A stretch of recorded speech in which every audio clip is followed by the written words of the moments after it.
During the Ice Age, vast glaciers spread across huge stretches of the northern hemisphere, what is now Canada, the northern United States, Scandinavia, and large parts of northern Eurasia.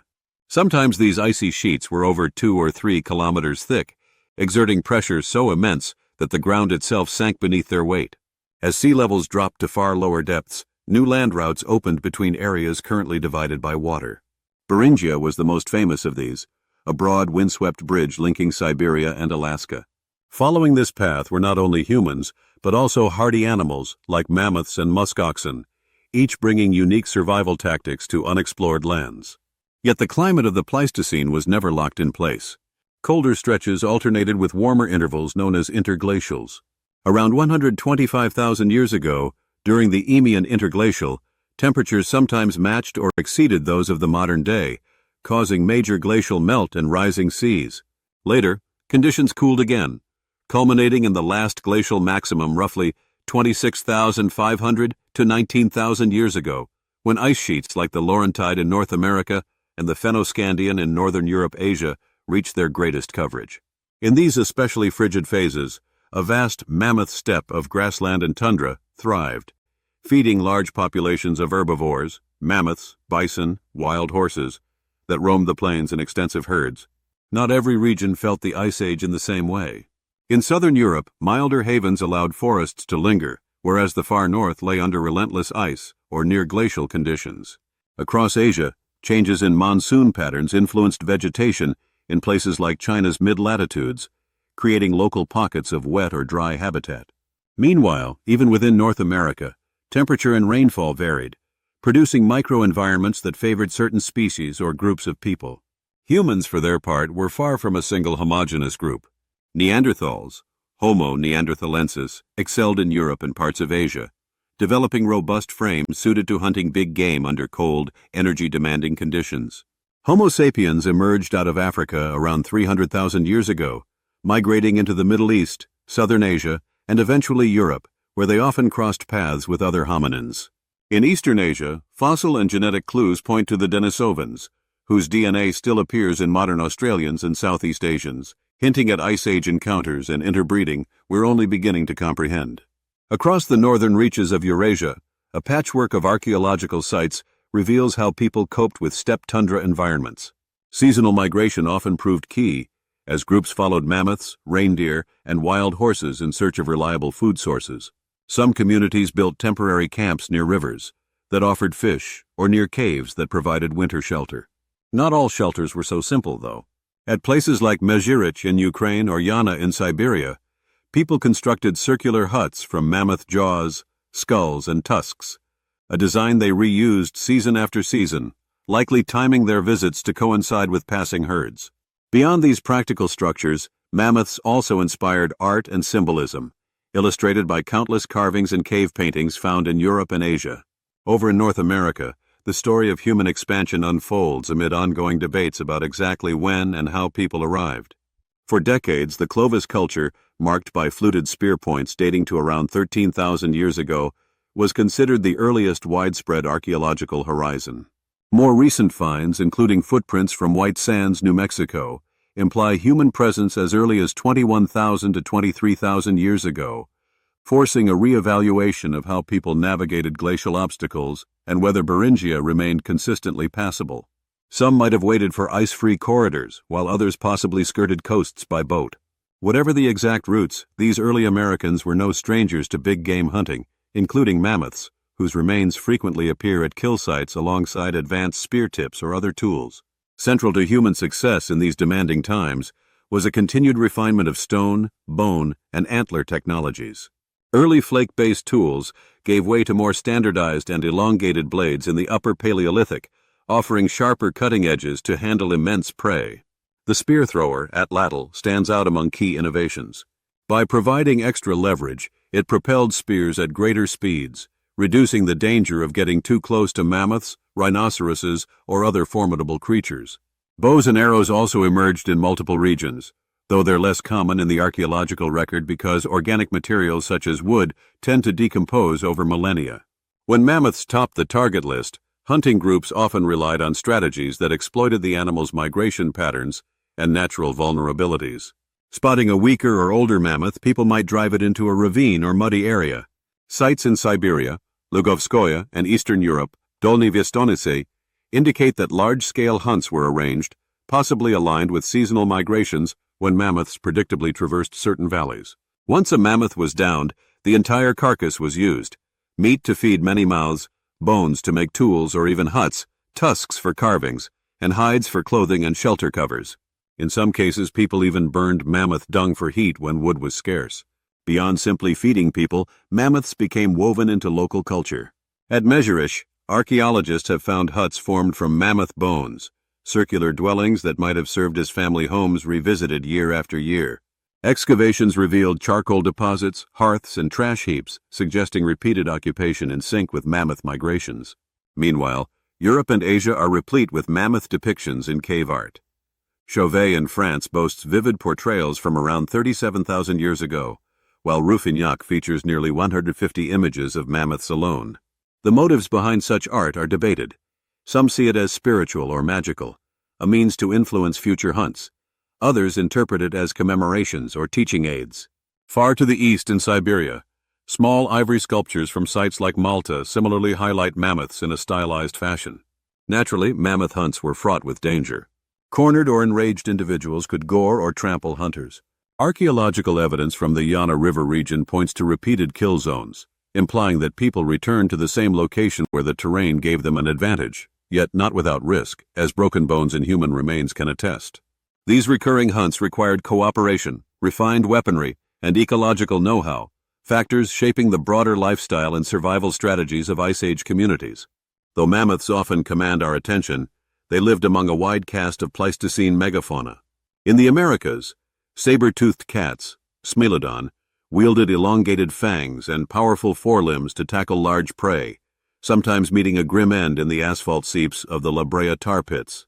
Giant ground sloths, like Megatherium in South America, loomed over humans when they stood upright to nibble treetop foliage. Some fossil bones show cut marks, suggesting that humans occasionally hunted or scavenged these massive sloths.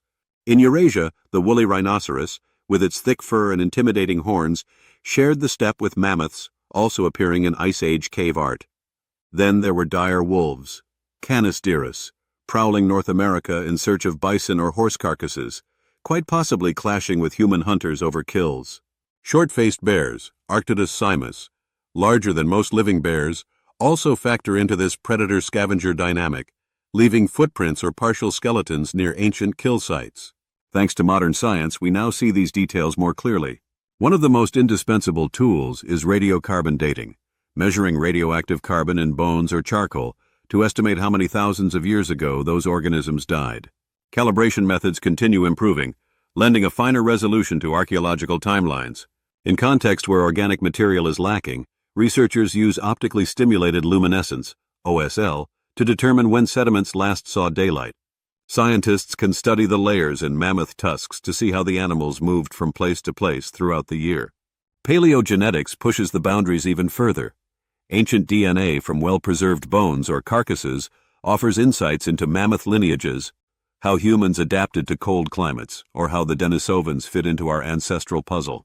A key debate focuses on why mammoths, saber-toothed cats, giant sloths, and other large species died out near the end of the Pleistocene. Many researchers point to the idea of overkill.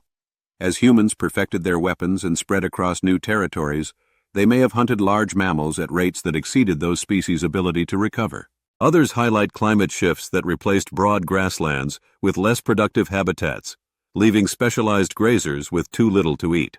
A third perspective views both factors, plus occasional disease, habitat fragmentation, or random catastrophic events, as a perfect storm that spelled doom for megafauna. Evidence from Australia provides a parallel story. Soon after humans arrived on that continent, giant kangaroos and diprotodon declined sharply. Whether from direct hunting, the alteration of landscapes via fire management, or broader climatic shifts, these extinctions mirror the pattern seen with mammoths and giant sloths elsewhere. A small group of dwarf mammoths survived on Wrangel Island in the Arctic until around 4,000 years ago, long after mammoths had vanished elsewhere.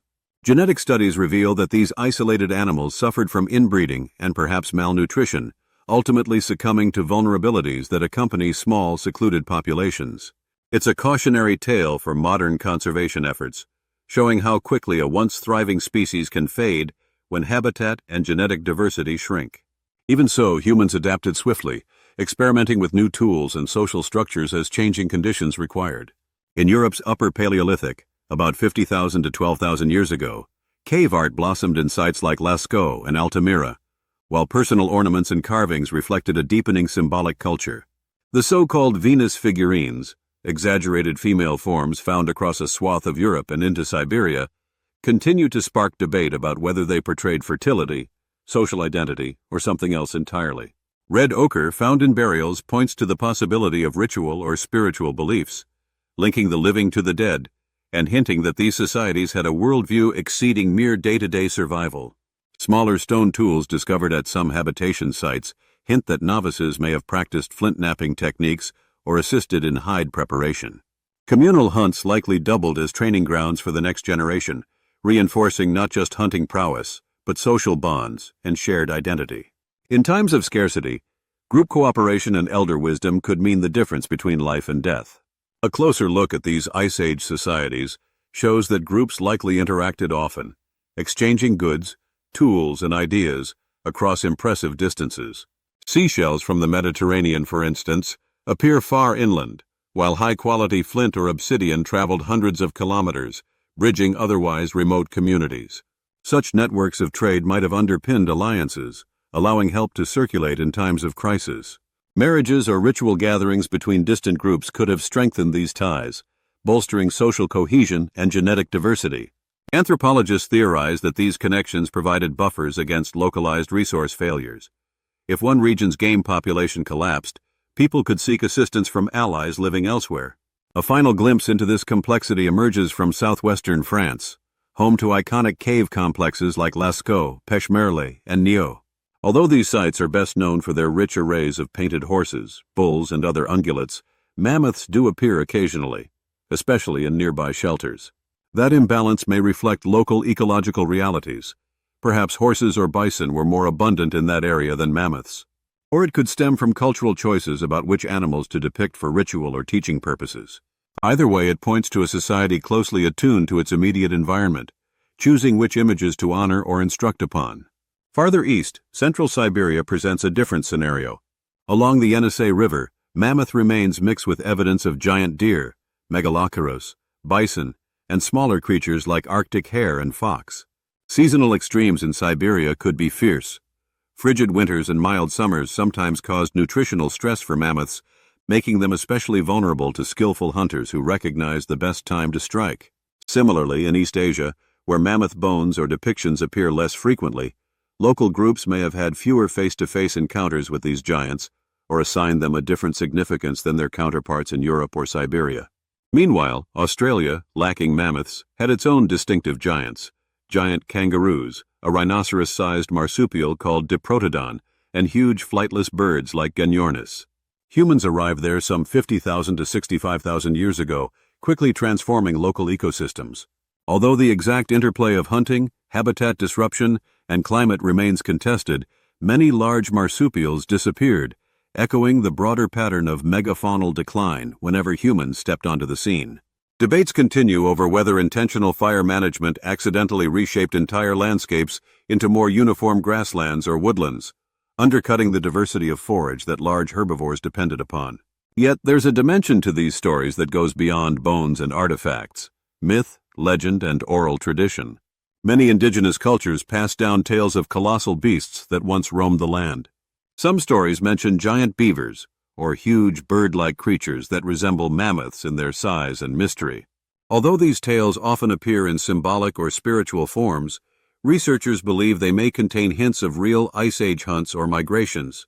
Comparing these narratives with geological or paleontological data can yield striking parallels, suggesting that the late Pleistocene extinction events linger in human memory more strongly than one might assume for something that happened tens of thousands of years ago. Pushing deeper into social structures, new finds in Russia's Kostyantki-Borshchiovo complex reveal juvenile footprints alongside smaller hunting implements, suggesting that children took part in daily tasks like hide preparation or even practiced using scaled-down atlatls. This fluid blending of adult and child roles implies that knowledge was passed along from a very young age, forging communal bonds and ensuring that vital skills were preserved. Some experts argue that large-scale cooperative hunts served dual functions, securing food while reinforcing cultural identity and moral codes. When severe winters or migratory shifts threatened survival, families had no choice but to rely on one another, pooling wisdom about the land and its seasonal rhythms. Meanwhile, the synergy of various academic fields deepens our grasp of the Ice Age. Paleogenomics uncovers genetic traits that enabled mammoths to withstand subarctic climates, like specialized hemoglobin or dense hair, raising the question of whether modern science should ever attempt to restore these extinct giants via de-extinction. Some see ecological value in resurrecting grazing patterns that once maintained grasslands, while others believe we should focus on saving species currently in peril. Geoarchaeology ties geology to archaeology, analyzing layers of sediment around kill sites or dwellings to figure out how many times they were occupied, whether fires burned continuously or where people processed carcasses. Meanwhile, paleobotany reveals which plants grew locally, clarifying the diets of mammoths and the humans who hunted them. Together, these threads weave a vivid tapestry of Ice Age life, one far richer than bones alone could show. In polar regions, thawing permafrost has exposed spectacularly preserved remains, sometimes entire mammoths with fur and stomach contents still intact. On one hand, these finds provide invaluable data on animal diets, diseases, and environment. On the other, swift decay sets in once the permafrost melts, so archaeologists often race the clock to extract and stabilize these relics. Cooperation with indigenous communities proves essential here, as local knowledge helps identify promising sites and ensures that culturally significant discoveries are handled with respect. While mammoths often headline extinction debates, other creatures manage to adapt and flourish in the new, warmer environments. Reindeer, bison, wolves, and various smaller fauna continue to shift and evolve under changing temperatures.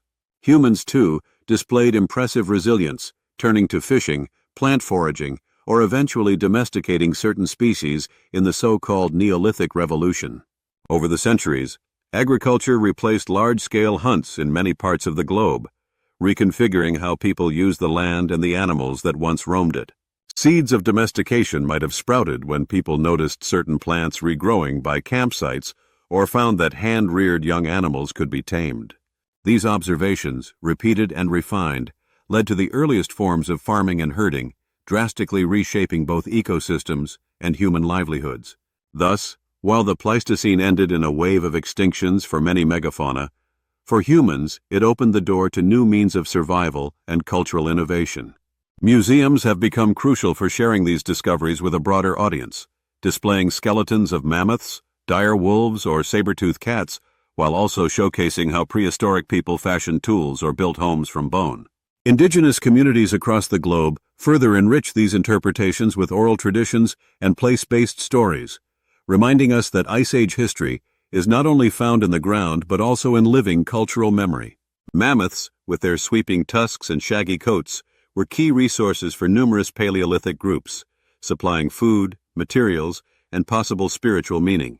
Over millennia, human hunting pressure combined with dramatic climate shifts to push mammoths out of their ancient strongholds. Other majestic beasts followed suit, forever altering ecosystems that had persisted for ages.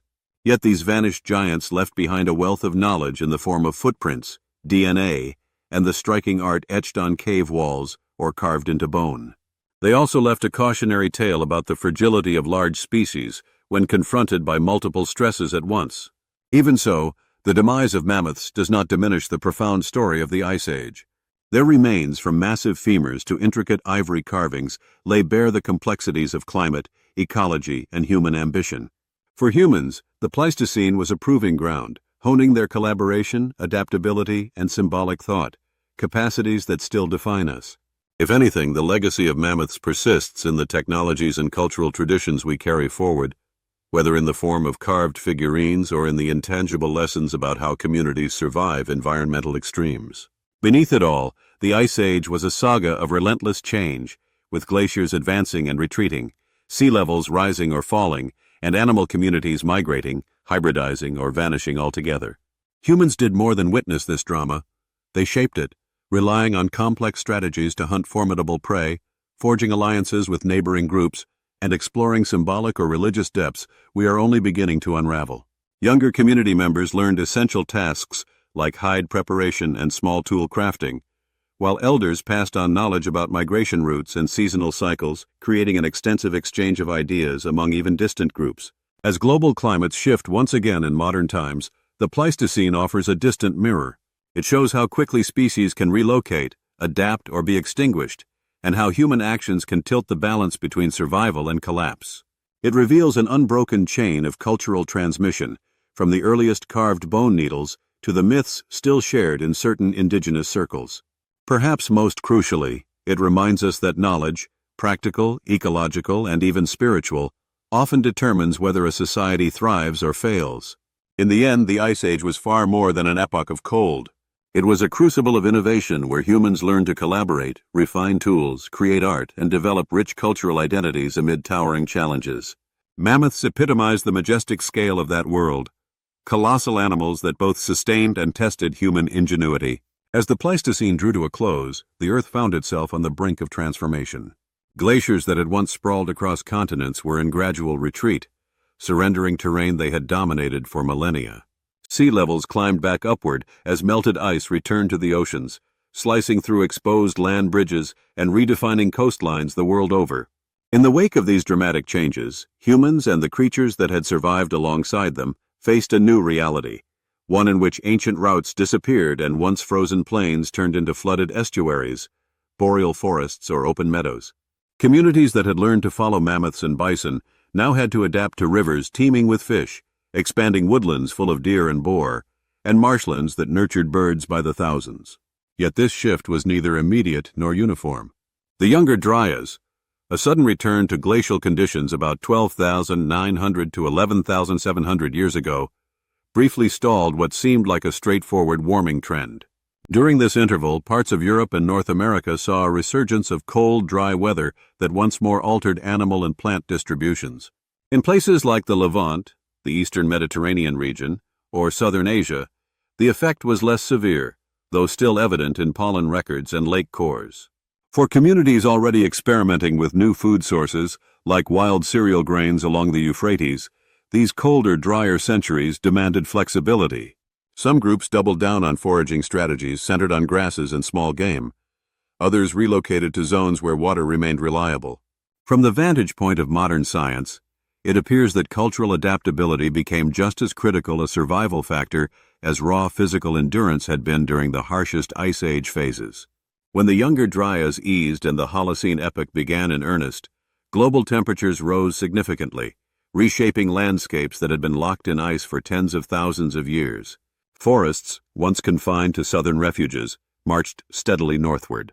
Grasslands in many regions shrank, no longer sustained by the cold, dry winds that had favored steppe and tundra species. As vegetation changed, so did wildlife. Mammoth populations, already battered by climate upheaval and hunting pressures, dwindled almost everywhere, leaving only the Wrangel Island dwarfs for a short coda to their long story. Woolly rhinoceroses and giant ground sloths also vanished, while resilient species, like reindeer, bison, and certain predators, shifted their ranges to track new habitats. In some parts of the world, entirely novel ecosystems emerged, blending elements of temperate forest, wetlands, and grassland, where before there had been mostly cold steppe. These transformations reshaped human life as well. Where large Ice Age game had once dominated diets, smaller animals, rabbits, fish, birds, became more prominent, supplemented by a greater diversity of plant foods. At key sites in the Middle East, people began to notice that wild grains clustered conveniently near their campgrounds. Over successive generations, they learned to protect and encourage these plants, eventually domesticating species like wheat and barley. Although agriculture wouldn't become widespread overnight, such early experiments foreshadowed the monumental changes that farming would bring. Suddenly, communities could stockpile surplus food, support denser populations, and invest in more permanent structures. The interplay between humans and their environment entered a new phase, one in which active cultivation began to rival or even surpass hunting as a primary means of subsistence. Oral traditions in northern Asia and Arctic regions still spoke of colossal, fur-covered beasts, remembered from the days when hunting them was a communal feat. Carved ivory art persisted in some cultures, though mammoth ivory gradually became rarer as centuries passed and fewer carcasses surfaced from melting permafrost. Trade networks pivoted toward new materials, exotic stones, obsidian, seashells, but occasional pieces of mammoth tusk still circulated, prized for their size and symbolic resonance. Alongside these changes, spiritual practices began evolving. In certain areas, ritual centers, like the massive circular enclosures at Göbekli Tepe in modern-day Turkey, hint that people were gathering for reasons that transcended pure survival. The focus was no longer solely on seasonal hunts of giant beasts. It now included collective expressions of cosmology, social identity, and perhaps attempts at bridging human communities that were settled in place with those still on the move. In Europe, the era following the Ice Age is often referred to as the Mesolithic, the Middle Stone Age, bridging the Paleolithic and the Neolithic. This period saw rising seas flood what is now the North Sea, submerging a land known as Doggerland, which had once connected Britain to the mainland. For the coastal foragers who fished these productive shallows, the transformation was both blessing and curse. Although marine life likely flourished with the warmer climate, watery channels now isolated groups that had once exchanged spouses, tools, and stories with their continental neighbors. New opportunities emerged for seafaring or canoe travel, though not every community adapted equally well. Even within the relatively small area of northwestern Europe, archaeology reveals multiple survival strategies. Some still reliant on big game hunts in the remaining upland forests, others transitioning rapidly to coastal diets rich in shellfish, seals, and seabirds. Further east, the steppes of Central Asia continued to support herds of wild horses and antelope. Communities that once hunted mammoths now followed these more mobile game animals, occasionally domesticating them, leading eventually to the horse's pivotal role in human history. The knowledge gleaned from thousands of years pursuing mammoths and bison transferred neatly to horse husbandry, an understanding of migratory behavior, herd dynamics, and breeding cycles. Although this domestication process didn't fully mature until well after the Ice Age, its seeds were planted in the cultures shaped by the Pleistocene's extremes. Meanwhile, in the Americas, people navigated similar transitions. As the great ice sheets withdrew from Canada, habitable corridors expanded across the continent. The megafauna, mammoths, mastodons, giant ground sloths, grew scarce, but new forest ecosystems offered deer, elk, and an array of smaller mammals to hunt. Plains bison thrived where grasslands remained. And over time, groups in what is now the Great Plains formed hunting traditions around them, echoing the communal strategies once reserved for mammoths.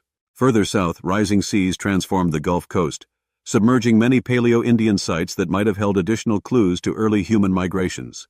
In the highlands of Mesoamerica, some groups tested the cultivation of wild teosinte, eventually giving rise to domesticated maize, a milestone that would reshape societies from Mexico to the Andes.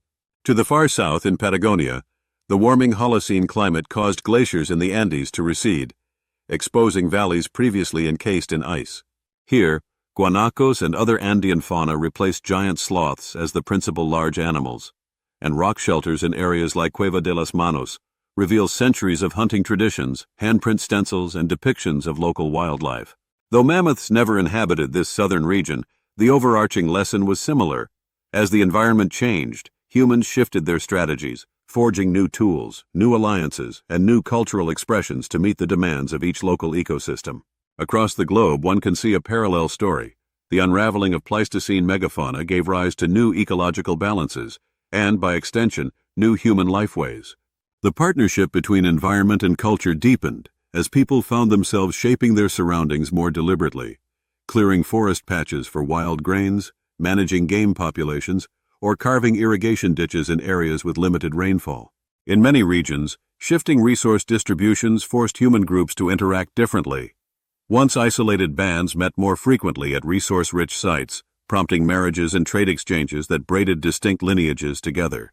Over centuries, these gatherings laid the cultural groundwork for. Nonetheless, the recollection of the Ice Age survived in legend, art, and spiritual thought. Mythological narratives described a time when the world was cold or the seas were low, sometimes attributing supernatural causes to these shifts. Among various indigenous peoples of Siberia, folklore about the Great Earthshaker, a large creature slumbering beneath the ground, might allude to memories of frozen mammoth carcasses found in permafrost. In North America, some tribes have stories of monstrous animals that once roamed freely until humans, and their spirit allies, brought them under control. While these tales rarely match the scientific timeline exactly, they often preserve kernels of memory about a world in flux. Over generations, such oral traditions provided moral or ecological lessons, teaching younger members about the land's volatility, the fragility of resources, and the significance of maintaining harmony with both animals and fellow humans. Archaeological sites from this transitional era likewise offer tantalizing glimpses into emerging social complexities. Grave goods, once modest and primarily functional, became more elaborate in some areas, hinting at a rise in social stratification or specialized ritual. Shell beads, polished stone axes, and early ceramics appear, each marking a step toward more permanent settlement. Some communities organized large feasts, bringing people together from scattered territories, events that likely served multiple purposes: forging alliances, redistributing resources, and reaffirming collective myths about ancestral hunts and Ice Age heroes. At a site like Lipensky Vir in the Danube gorges of Southeast Europe, striking stone sculptures and carefully arranged dwellings reveal a society in the midst of adopting sedentary habits, yet still beholden to the rich fishing grounds of the river. Here, the memory of the glacial past coexisted with a novel way of life that bound people more closely to a single location. Meanwhile, in parts of Africa, the story unfolded differently. Much of the continent had not experienced the same blanket of ice that covered Eurasia and North America. Instead, regions like North Africa underwent significant climatic shifts, sometimes wetter, sometimes drier, leading to phases where the Sahara hosted lakes and grasslands capable of supporting herds of large mammals. Rock art in the Sahara depicts giraffes, elephants, and other savanna fauna in what is now an arid desert. As climates oscillated, groups moved in and out of the Sahara, connecting West, East, and North African cultures in complex ways. Later, once conditions turned more arid, many communities clustered near the Nile or along coasts, carrying forward memories of times when the Sahara was far more hospitable. In East and Southeast Asia, local communities navigated the Holocene in ways shaped by monsoon patterns and the distribution of forest versus grassland. Along the Yellow River, for instance, the domestication of millet paralleled developments in the Fertile Crescent. In southern China, early forms of rice cultivation took root in swampy river basins, setting the stage for one of the world's most enduring agricultural traditions. Farther south, in what is now Indonesia and Malaysia, rising sea levels created the islands we recognize today, reducing land connections that once joined them to mainland Asia. Any hope of large-scale migrations akin to those seen during the Ice Age ended as the waters rose, but smaller maritime networks sprang up, linking island communities through trade in obsidian, exotic shells, and other valuables. Genetic studies hint that the older traces of Denisovan ancestry in these populations reflect expansions and contacts going back to the colder periods of the Ice Age. Through it all, the memory of monumental beasts survived in creative expressions: images etched onto rock faces in Indian caves, tales of giant birds in Australian Dreamtime narratives, or stories of mountain trolls in northern Europe, possibly echoing the immensity and danger once embodied by megafauna. More tangibly, leftover tusks or bones occasionally resurfaced in shallow waters or riverbanks, fueling local legends or trade. For many, these remains became sacred relics, items to be worshipped or guarded. Regional traditions diverged as people settled into different ecosystems, each with its own challenges and opportunities. Where mammoth hunters once shared broad tool styles across huge swaths of territory, Holocene groups found themselves perfecting local niches, crafting fishing nets suited to coastal wetlands, developing mortars and pestles for grinding grain, or engineering traps for forest-dwelling boar. Languages branched into multiple dialects, and spiritual beliefs, while often sharing deep commonalities, took on distinct local flavors. In the corridors once traveled by mammoth caravans, an increasingly patchwork cultural landscape replaced the more uniform big-game hunting ethos of the Ice Age. As centuries passed, the domestication of animals, dogs, goats, sheep, cattle, accelerated these transformations. While dogs may have accompanied humans even before the last glacial peaks, other livestock gained prominence only once stable settlements became possible. Domesticated species offered reliable supplies of meat, milk, hides, and companionship. In effect, humans managed to buffer themselves further against the whims of nature, though new challenges arose. diseases transferred from animals to humans, deforestation for pasture land, and periodic conflicts over grazing territory. In many respects, the complex interplay between humans, climate, and large animals, so integral to Ice Age survival, did not vanish but morphed into a new form with domesticated herds replacing megafaunal hunts. Naturally, this is an oversimplification. Many groups remained nomadic hunters and foragers for millennia, adapting their movements to track reindeer, bison, or fish runs. In Arctic zones, like the regions that span modern Alaska and Siberia, communities kept traditions of marine mammal hunting or caribou following, retaining lifeways reminiscent of Pleistocene strategies. And though mammoths no longer roamed these lands, their bones frequently emerged from thawing riverbanks, testifying to a shared heritage that bound past and present. Even today, indigenous stories and artifacts reflect the continuity of knowledge about how to cope with extreme environments, a knowledge forged in the crucible of the Ice Age. From an archaeological viewpoint, the Holocene stands as a testament to human ingenuity, particularly in the face of rapidly changing ecosystems. Skeletal remains show evidence of new stressors: heavy labor from planting and harvesting, nutritional deficiencies during crop failures, but also longer lifespans for some thanks to more reliable food sources. Meanwhile, the absence of mammoths and other Pleistocene giants became a fact of life that shaped myth and memory rather than daily survival. It's important to recognize that this transition did not happen in a historical vacuum. Across the planet, each region's specific path out of the Ice Age was a dialogue between ancient inheritance and new possibilities. Genetic studies confirm repeated intermingling of populations, just as archaeological evidence points to cross-cultural exchanges of ideas, like the spear thrower or the bow and arrow, whose roots lay deep in Pleistocene innovations. Echoes of mammoth hunts resound in these developments, as the primal need for group cooperation, knowledge of seasonal cycles, and advanced tools all carried forward, finding new outlets in fishing, herding, and planting. Today, we continue to learn more about this transformative time through improvements in dating techniques, paleoclimatic reconstructions, and ancient DNA analysis. The meltdown of the glaciers was neither a simple linear process nor a uniformly beneficial one for all species. To modern minds, these iconic animals capture the grandeur and mystery of a bygone epoch, a time when humans had yet to harness the full power of agriculture and industry. Perhaps that is why efforts to resurrect mammoths through genetic engineering spark such debate. Proponents argue for potential ecological benefits, restoring grasslands, sequestering carbon, while critics warn of unforeseen consequences and ethical dilemmas, given how far we've already reshaped the planet. In many indigenous cultures, the mammoth remains more than an extinct beast. It represents a bridge between realms, past and present, human and animal, mythic and tangible. To handle a recovered tusk or a tooth is to stand at a crossroads of time, feeling the weight of history quite literally. As more permafrost thaws, revealing hidden caches of bones, fur, and even mummified flesh, we gain fresh insights into how these giants lived and died. We also face the urgency of preserving what remains before it decays in the warming air, a microcosm of the broader challenge to protect the Earth's fragile heritage. When we look back at the era after the Ice Age, we see a paradox. On one hand, it was an age of blossoming. Forests burgeoned, human populations grew, and new technologies flourished. On the other hand, it was an age of endings. The mammoth, the saber-toothed cat, and countless other Pleistocene titans breathed their last. Our bonds with the great beasts of the Ice Age had forged new modes of survival. Now, in their absence, humanity tested wholly different ways of living that would pave the road toward complex civilizations. Just as the towering glaciers once receded, making way for lush valleys, so too did the mammoth step aside for the domesticated cow and the cultivated field.